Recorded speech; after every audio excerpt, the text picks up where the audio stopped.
over the process of developing career cluster areas. Just for an overview of what's involved with that process. We'd also, the support for the Race to the Top districts comes in a variety of sources, and it is important to note the various supports that are available, so we'll go through that. The terminology of the Illinois pathways is also important, so we'll review that as well. We will cover considerations for selecting programs of study. And last, we want to review the self-assessment tool, which is designed to help schools and districts determine their level of readiness for this work. Okay, this slide outlines the list of steps in the process of developing or refining career cluster areas. First, the first bullet point speaks to that selecting 2 cluster areas, and 2 cluster areas have been highlighted, and we only need to select 2 cluster areas for developing and refining. Also, you need to assemble a team of partners and then design curriculum for the selected program of studies. Not for all program of studies, just for the ones that are selected within the 2 career cluster areas. And in the area of designing the curriculum, we'll work with curriculum mapping, curriculum development, and implementation. And the 4th step in the process is to evaluate and refine the programs of study. I do want to say if there's any questions, feel free, as Stacy said, to put them in the chat box, and we'll try to get to those. And also, we have 3 presenters from Pathways Resource Center, myself, Don Hackman, and Stacy, that will be jumping in throughout the presentation. So just wanted to let you know that before we move on. Okay, the next slide is shows the Illinois Pathways model of support, and you will see students, schools, and school districts in the middle of the slide, which shows that they are in the center of the support. And if you look to the left, you see the Illinois Pathways Interagency Committee, the Illinois Pathways Advisory Council, and the Illinois State Board of Education. And these are the leadership entities that are providing support to the schools, students, and districts, and also to the Pathways Resource Center and to the STEM Learning Exchanges. And then you can note that the arrows of support go from the Pathways Resource Center and the Learning Exchanges to the students, schools, and school districts. And then also there is a 2-way arrow on the right side of the slide that shows how the Pathways Resource Center and the STEM Learning Exchanges will be providing support to each other.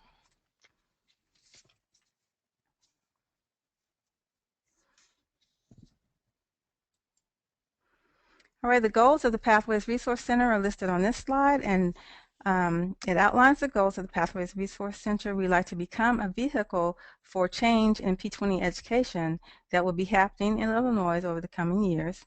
Specifically, the PRC will play a role in coordinating communication among stakeholders and supporting STEM programs of study. We are also tasked with developing the capacity of school districts around career clusters, pathways, and programs of study. The Pathways Resource Center will develop a resource bank of evidence-based materials, and these will be designed to be relevant to the school districts, STEM learning exchanges, and the partnering entities.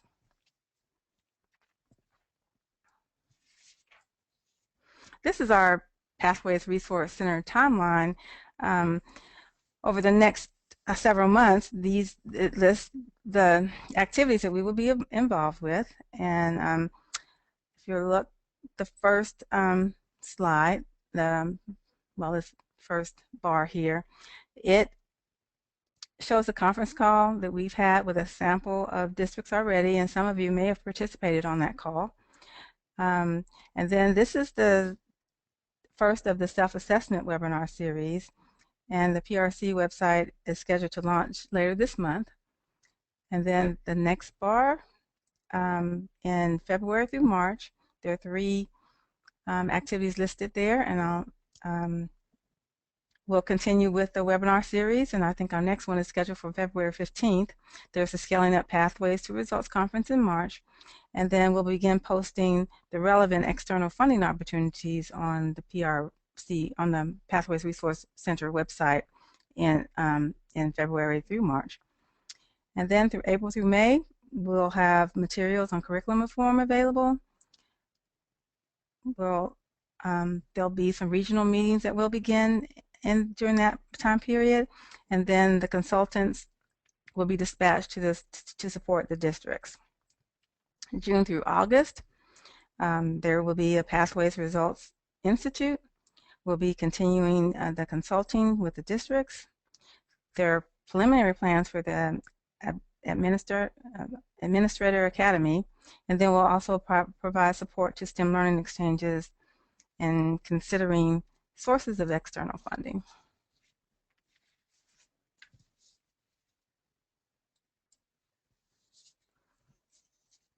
So let's get to some of the Illinois career cluster terminology, and these basic terms are very important to distinguish.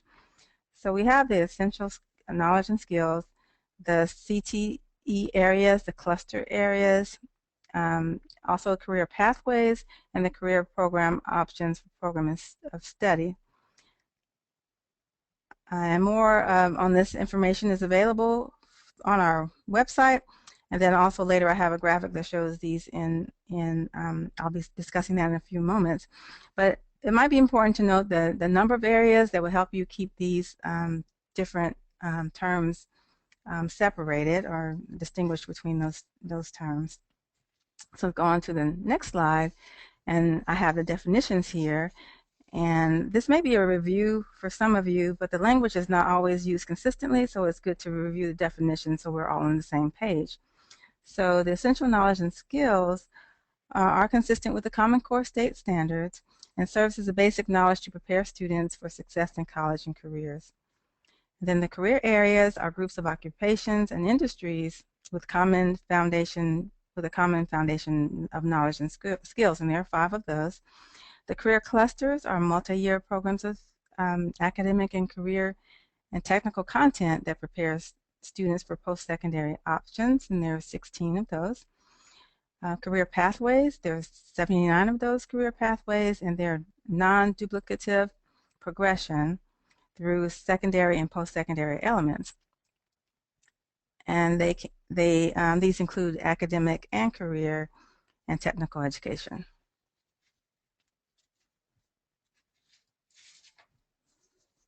On this slide, we have the graphic that shows the Illinois clusters framework that I spoke about earlier. And this, in the center, you'll see there the essential knowledge and skills.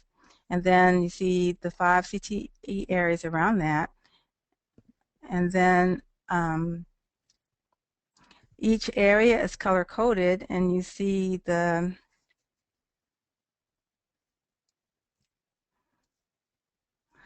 clusters are shown in the bolded print, and underneath each cluster you see the career pathways, and there's 79 of those.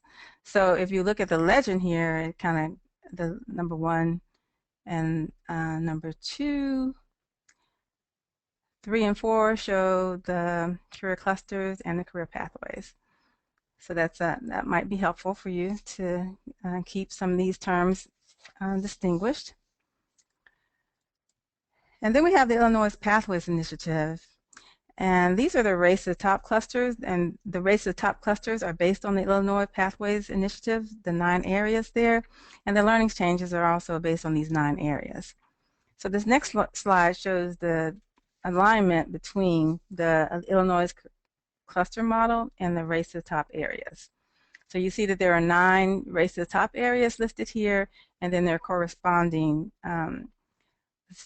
there are 16 Illinois career clusters listed here, and they correspond to the 9 Race to the Top areas. I wanted to point out that the transportation, distribution, and logistics area has 2 of the clusters in that area. It isn't the transportation, distribution, logistics, and also energy are the Race to the Top areas that are that coincide with that Illinois career cluster model area.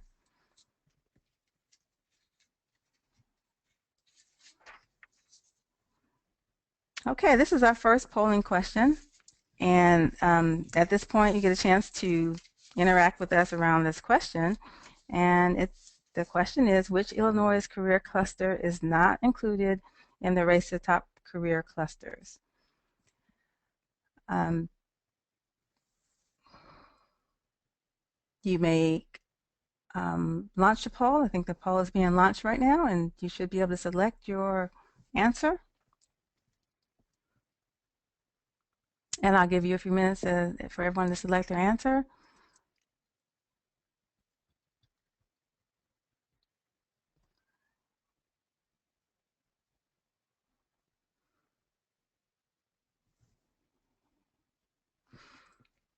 Okay, now, Stacy, I'm not sure if you can see I can't see the poll, but if you can push the button that says share results, I think we all will be able to see the results of this, see other people's answers, or no?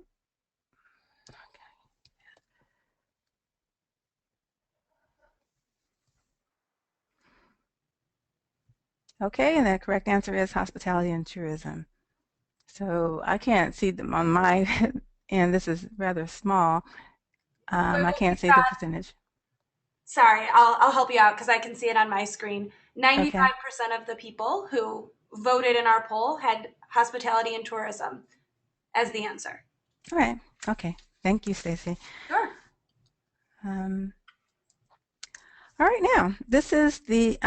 I'll warn you this time. There is a polling question coming up after this. So this slide shows the essential knowledge and skills through the career and program options at the edge of. If you see at the edge of the fan, it starts with the essential knowledge and skills and goes all the way out to the career and program options that are at the end of the fan here.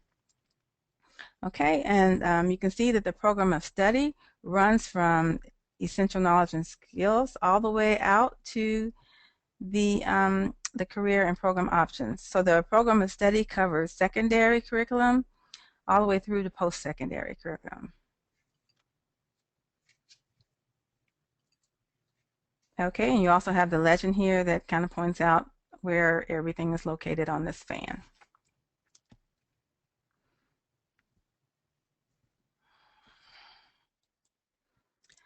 So the next polling question is, which represents a program of study?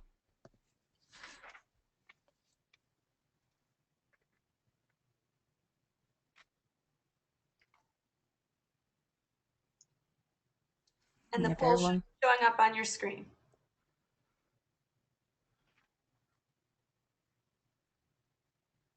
I'll give you a few minutes to select your option, and then we'll look at the results.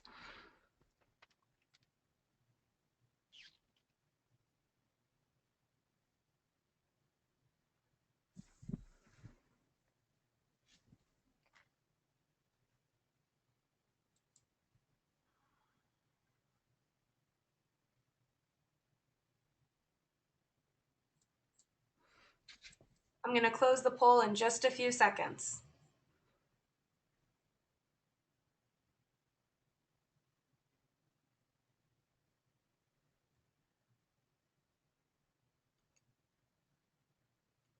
Okay, Joy, I'm going to read the results for you so you can hear them.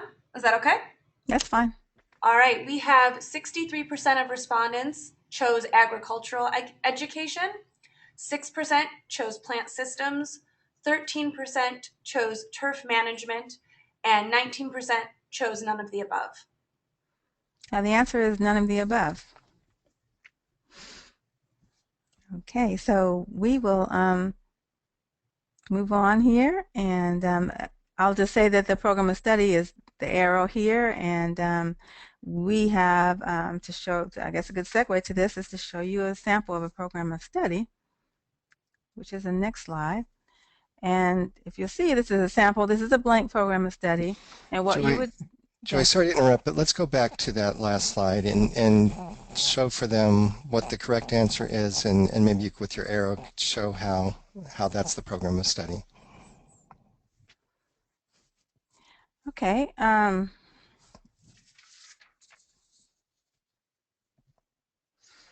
in other words, You show want to go why ahead? none of the above is the correct answer, why the others would not be.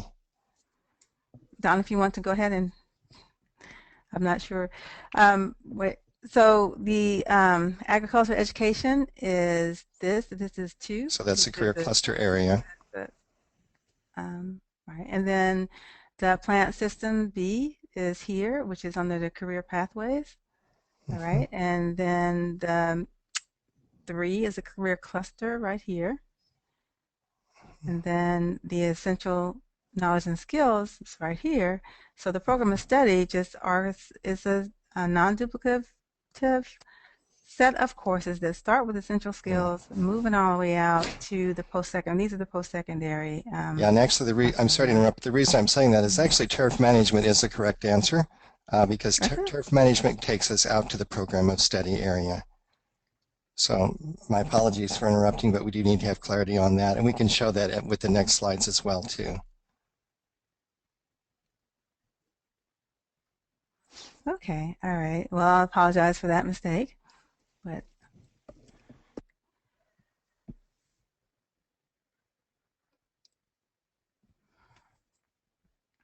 all right, so the program of study is this shows the curriculum template here of the program of study, and we have places for secondary and post-secondary courses. And Don, I believe you had a comment about the use of this is for the post-secondary and secondary courses. Yes, to give some feedback for the high schools, and Joy had shown this on an earlier slide. As you know, in the Race to the Top requirements, each high school, or actually each school district, needs to select 2 programs of study. And the way that we are defining those actually for the school districts is we're actually expecting that you will identify 2 career cluster areas. And then, and again, this information is coming up in this webinar, you will develop programs of study within those career cluster areas that you feel are appropriate as you work through this activity.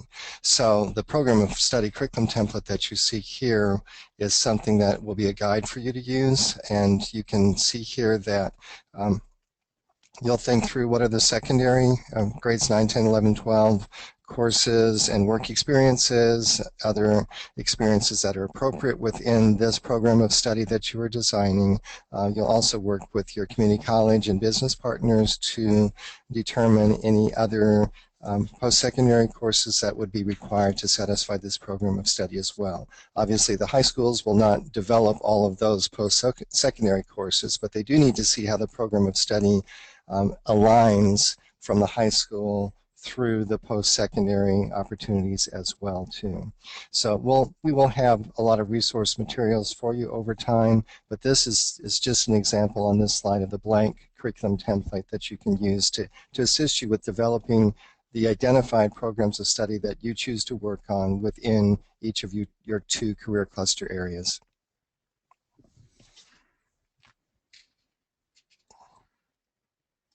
Okay, the next slide shows a completed sample of the program of study.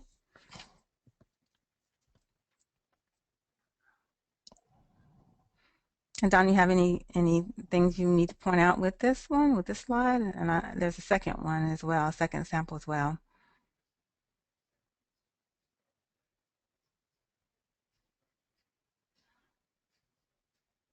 Okay, I think Don's you're muted.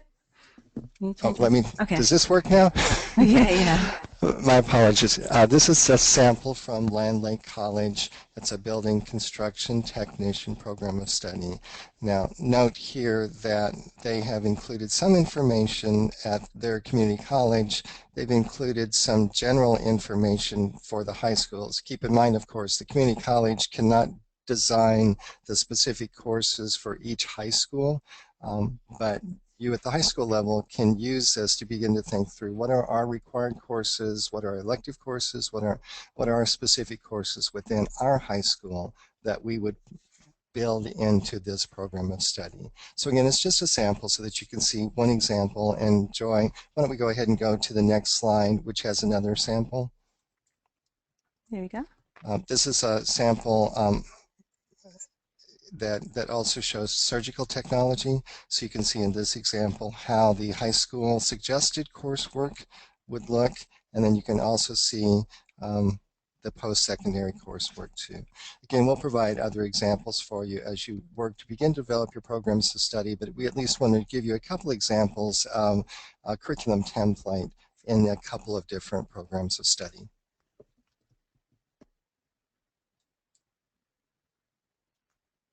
Okay, so this is a polling question where we can find out how many of you think your school or district will be developing a program of study in a new area, and that would be a program of study that does not exist yet. So if you are refining an existing program of study, then select no. And of course, if you're not sure, then you can check and see.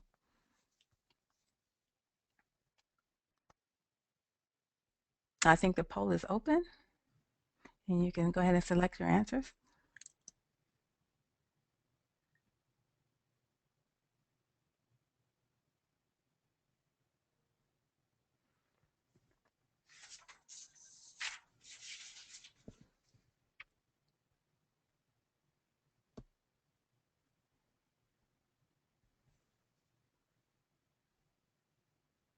All right, I'm going to say that most people have voted, since I know that a number of people listening to today's call are not from the district, so you may not need to vote on this one. So I'm going to close the poll and share the results. And Joy, what we have is that about 29% of the respondees said that yes, they will be developing a new program. 43% said that no, they won't. And we've got about 29% who still are not sure. Okay, thank you. Yep. We'll go on with the next slide, and we're moving on to the considerations for selecting and refining career clusters. There are 7 areas that are important components to consider in developing and refining career cluster areas and programs of study. Our self-assessment tool contains these 7 areas, and we want to review the components and answer any questions you may have as we go over them. So these 7 areas, and I won't read them, you can see them listed there. There is one that is not there, and that is student support capacity, and we have a slide later on to go with that, to go over that. Okay, all right, so this is I believe you received this assessment tool yesterday in your email. If you haven't, you should look for that. This is what it looks like. This is the first page of it. I think there are 2 pages. So this is what it looks like, and what we'll do is go over each one of these sections and just talk a little bit about each indicator here, so that if there are any questions, you have opportunity to answer that, get them answered. So the first section is labor market and employer information, and this first area. In this section, you will rate the degree to which the statement is evident. And if you're not sure if the indicator is evident, then you select not evident. So it goes from 1 to 4, not evident to evident. And then, for example, the first indicator says the career cluster area has strong employment demand. Now, if you have done a market analysis and found that maybe the top 5 employers in your county or in your region are in the cluster area that you're considering, then you can choose very evident. If you have not looked at the labor market data and don't know, then you would choose not evident.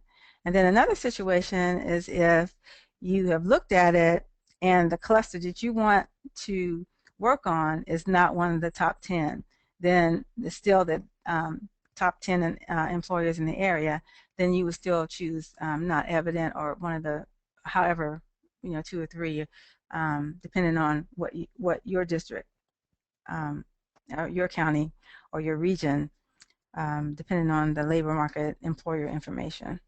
Now, at the bottom, there is a URL that will take you to the labor market information if you have not checked it, and so you can explore there and find out if the career cluster that you're considering, you can get more information on that career cluster in terms of the employer demand, and also there's some information about that you can find out for the second one, whether it's critical to the regional or state economy there as well. So that's a resource for you to use. And then the next two on that just deal with the employers who you think may could be involved in the development of curriculum and the employer interest in partnering with you on improving the career cluster area that you select. And then keep in mind also that your rationale for choosing, make sure you have a credible information source with which for these first two, the labor market information would be a credible source, and also make sure your rationale for choosing it is solid as well. Okay, and then so the next polling question, do you feel technical assistance on the use of labor market information would be helpful to your school or district? And then you may choose yes, no, or not sure. And we'll take a few moments to do that, and then Stacy, if you could give us the results, that would be helpful. Of course. We'll take just a few more seconds and then I will share the results.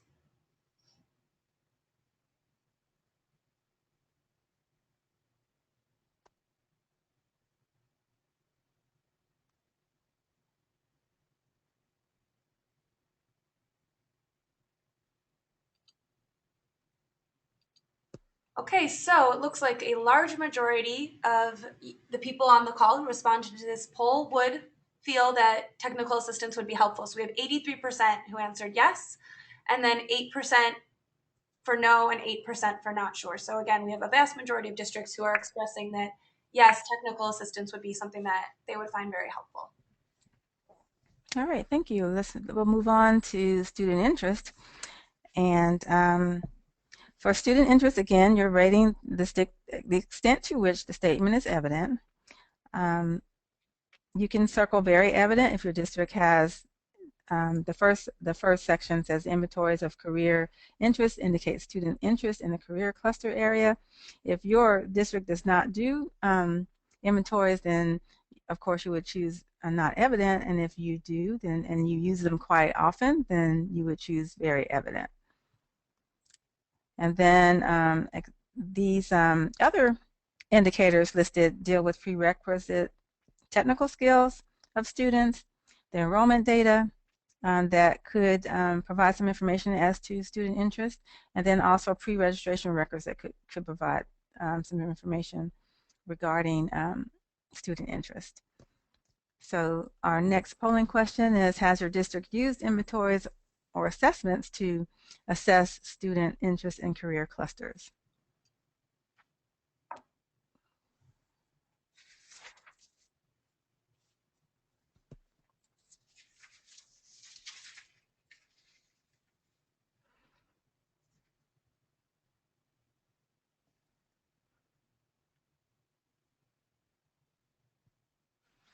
Okay, again, we have yes, no, or not sure, and we'll get the results in a few seconds. Yep, I'm going to give people just a few more seconds to vote. And then we'll close the poll and I'll share the results again.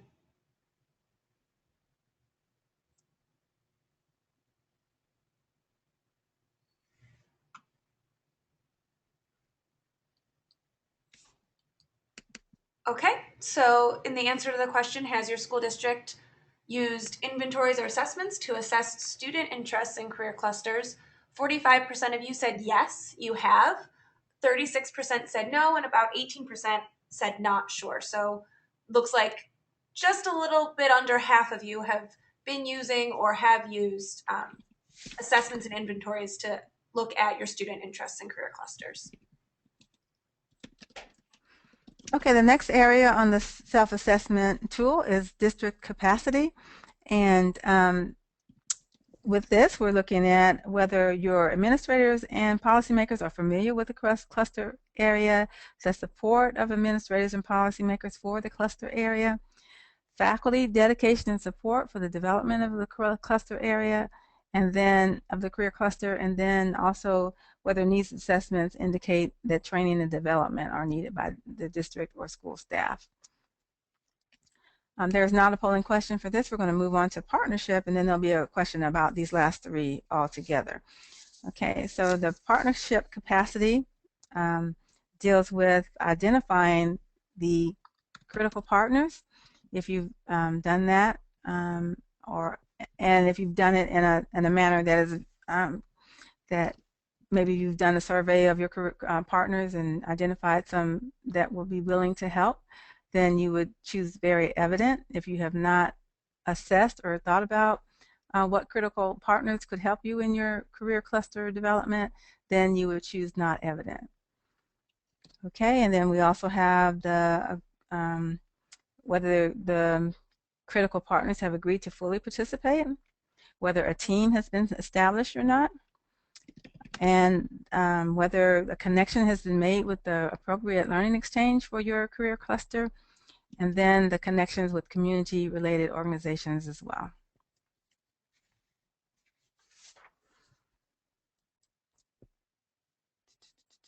Oops. Okay, do you feel your district has an adequate number of community partners to support your work in the career cluster area?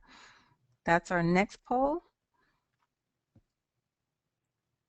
And The poll I'll give you a up so few. people can begin responding.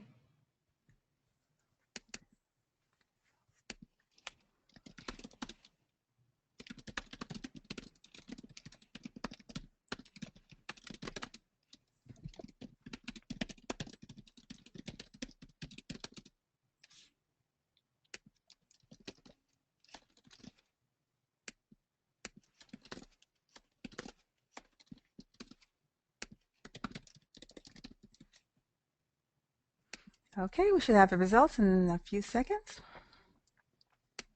Yep, I will close the poll and share the results.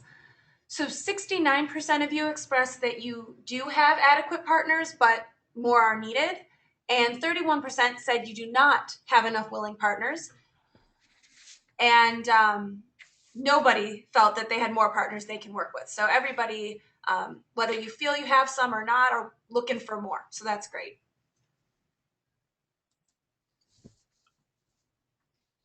Okay, we'll move on to data capacity. And with that, again, it's not evident to very evident. You would look at the indicators and decide whether it's the statement is not evident or very evident. The first one deals with the collection of valid and reliable data on the career cluster. The second one deals with the special population groups, whether they can be identified and their progress can be quantified and compared. The second indicator third indicator here, whether the data collected can be used to inform evaluation, planning, development, and implementation of the career cluster, evident to not evident to very evident, and then data are shared among partnering entities.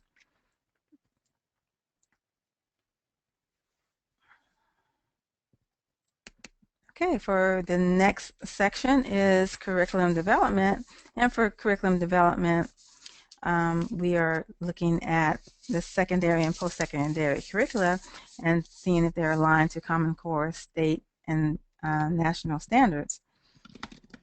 We're also looking at whether the academic, technical, and employability skills are mapped throughout the curriculum of the program of study, whether stakeholders have verified that planned courses that are planned for the program of study represent a coherent and rigorous sequence.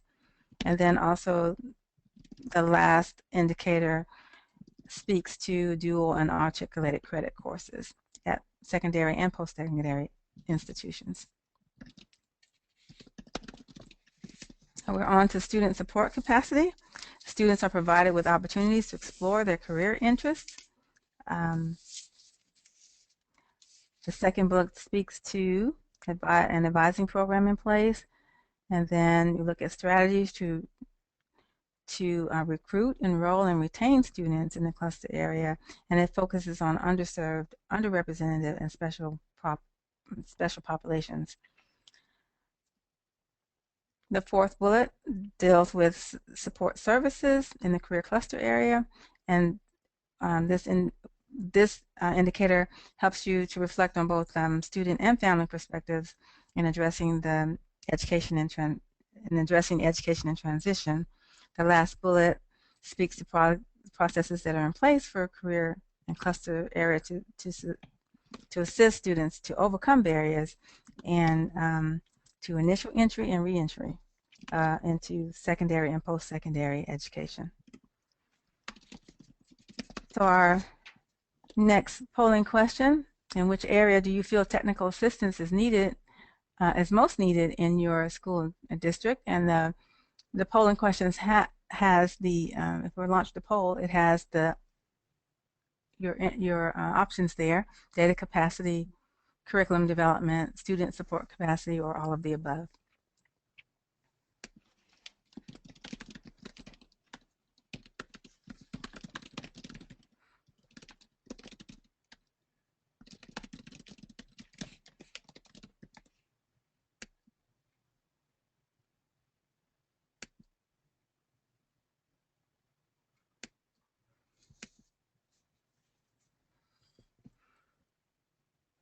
Okay, we will see the results in a few seconds. Yep, I'm going to close the poll in just a couple seconds. I'm giving some time for a little bit more people to enter their answers.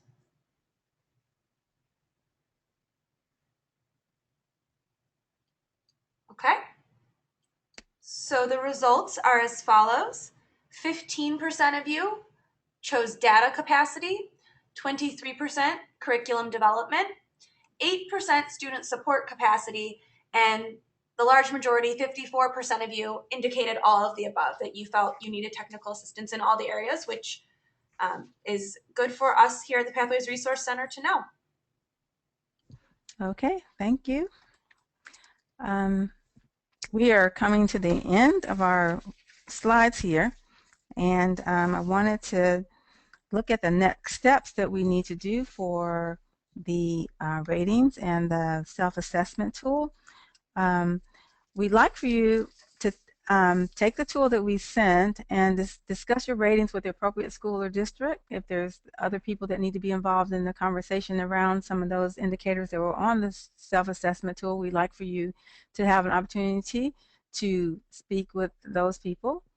And then we'd like for you to bring the completed self-assessment tool for each career cluster to the January 30th meeting, coordinating meeting. Your school could use these ratings to assess your overall readiness in the areas of need and technical assistance. And we did get a little information from you from this, but this one, looking at the self-assessment tool, will get fine-tune what exactly of the technical assistance that you may need. And then the Pathways Resource Center will use your ratings for our planning purposes and also to collect some baseline data for the project. And there is a career cluster area ranking poll that will be coming out after this afternoon, after this is over. And we're asking that you complete that by January 22nd and provide it to us by noon, if you could do that.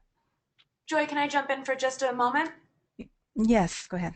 I just wanted to add that the fifth step there, the career cluster area ranking poll, as Joy said, it will get sent out today, and we're asking you to complete it by the 22nd. But I just want to be very clear, this is not permanent. We're not asking you to commit to career clusters. Again, this is just some more baseline data so that we at the PRC can plan. Most of your answers will actually go towards some planning for the January 30th meeting. So really, this is just informational. You're not committing to anything. No permanent decisions are being made at this point. But we are going to ask you to sort of rank your interest after today's presentation, after using the self-assessment tool, and after reading those STEM Learning Exchange summaries that were also sent to you. We're going to ask you to sort of think about all that and then rank the career cluster areas in terms of your district or school's preference. So that's what that will be. And this is Don Hackman. I'm going to going to jump in with just a little bit more guidance and information as well too. We understand for you at the school district level there might still be some confusion, and certainly understand this is just our first webinar, that we are here to support you as you're beginning to identify the career clusters. The January 30th meeting, I think, will be much more helpful for you as well, because what we will do on the January 30th meeting is have representatives from the STEM learning exchanges to briefly present information on each STEM learning exchange, and then you'll have an opportunity to go and talk with them in more detail at that time, as well as you're beginning to finalize your selections of your two career cluster areas. So the area ranking poll that you will be getting shortly is just to help us to help schedule you into your time sessions to talk with the different STEM learning exchanges. A couple other points that might be helpful for you also, and your feedback is really good as you did the little question polls that we provided today. It does show us that we do need to be here and available for you as we provide some technical assistance and support for you. One thing I would encourage you to think about in the school districts is obviously, you want to look at your labor market information in your regions. That should be helpful for you as you look at your needs within your schools, as you think about your career cluster areas. I would definitely suggest that you use that data to help guide your selection of the career cluster areas, and also your conversations with the STEM learning exchanges on January 30th to see who could be helpful for you as well. I would also encourage you to stretch yourselves beyond what you may be currently doing in your district. It might be the most expedient path might be to select career cluster areas that you're already doing a lot of work in, that you have your curriculum fully developed, but that may not be what's best for your students or best for your school as well too. So that's one reason we want you to use the self-assessment tool, because you might be able to see that there are some career cluster areas that you really do need to focus on, because it's what's needed in your region, and it's what's best for your students as well too. So again, the encouragement is, don't just pick what's what you've already done, but hopefully pick something that you definitely see that you could expand within your school districts as you work on your programs of study within the schools as well too. So again, just a little bit of feedback there. We still have time then for questions, and Joy and I and Stacy all can help moderate the questions too. Joy, are we at the point of moving to questions? We have one more slide before that. Okay. Okay, so the upcoming events, we talked a little bit about some of these, but there is a call with the STEM Learning Exchanges on the 23rd, and that additional information about that is there for those of you that are STEM Learning Exchanges on the call. And then on the 30th, there's a coordinating meeting. We mentioned this before, and there's some extra information about that. The 31st, there's a Race to the Top convening that's organized by ISB, so that information is there as well. The next self-assessment webinar series will be on February 15th, and you'll get more information about that, and it will tell you the topic of that webinar as well. And then March 7th is a Scaling Up Pathways to Results conference, that more information about that will be forthcoming as well. So so that's, now we're to questions. Do we have any questions that are listed in the chat, or people want to ask those questions now?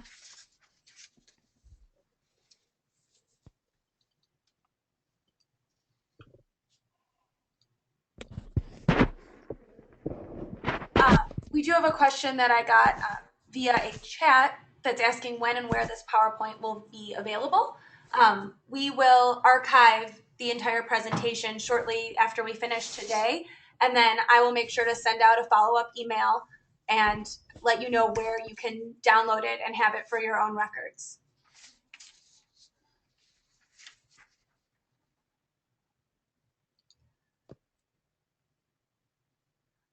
I have another question asking, is the self-assessment to be done for all 16 clusters or just for the two clusters the district anticipates it will choose? I can go ahead and answer that.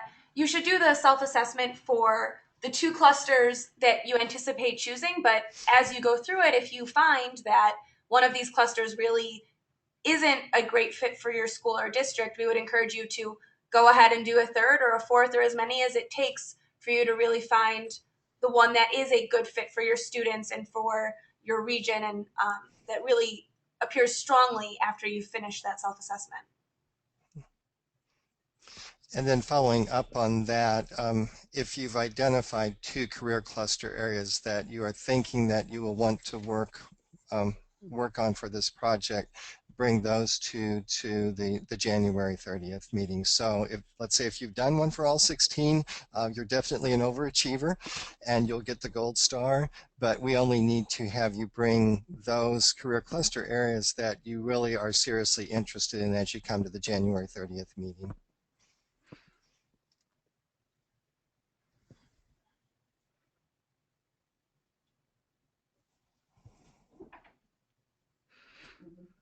Are there any other questions?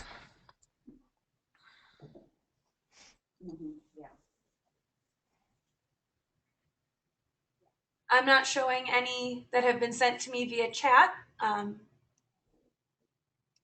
Lots of people want the PowerPoint posted, and that's great. That's very encouraging, and we'll make sure to do that just as soon as possible after the webinar today ends.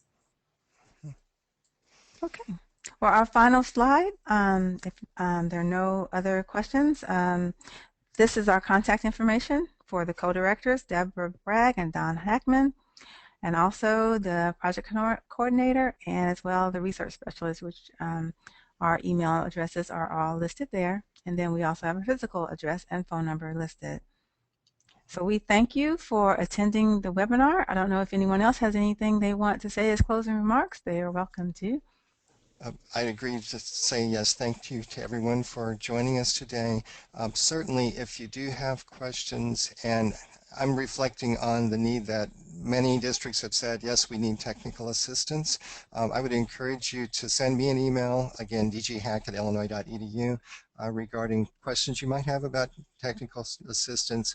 Please understand that we have just now got our Pathways Resource Center up and running just for the last month or so, and we're still in the process of developing our activities. So any suggestions or questions that you have regarding technical assistance, we would encourage you to send, again, send it to me my way as well too. Stacy, would you like to conclude by just telling them the next steps in terms of the thing that you're sending out to them next? Sure, no problem. So as I mentioned earlier, a little bit later this morning or this afternoon, you'll get an email from me with next steps. We're going to ask you to do a couple things. One is to fill out that self-assessment for any career cluster areas you're interested in, and make sure that you have a copy that you can keep and then one to turn in to us at the January 30th meeting. We are going to ask you to read the descriptions of the STEM learning exchanges. Those were turned in by the learning exchanges just to give you an idea of what they're about. And then once you've done those things, you'll also be getting a quick poll that we're going to ask you to fill out, just again ranking your interest level in the different career clusters, and that will help us plan the meeting on the 30th a little better. So you'll get that email from me today, and then shortly after that you should also get an archived version of this webinar so that you can go back to it and look at it while you're trying to get some of these other things done.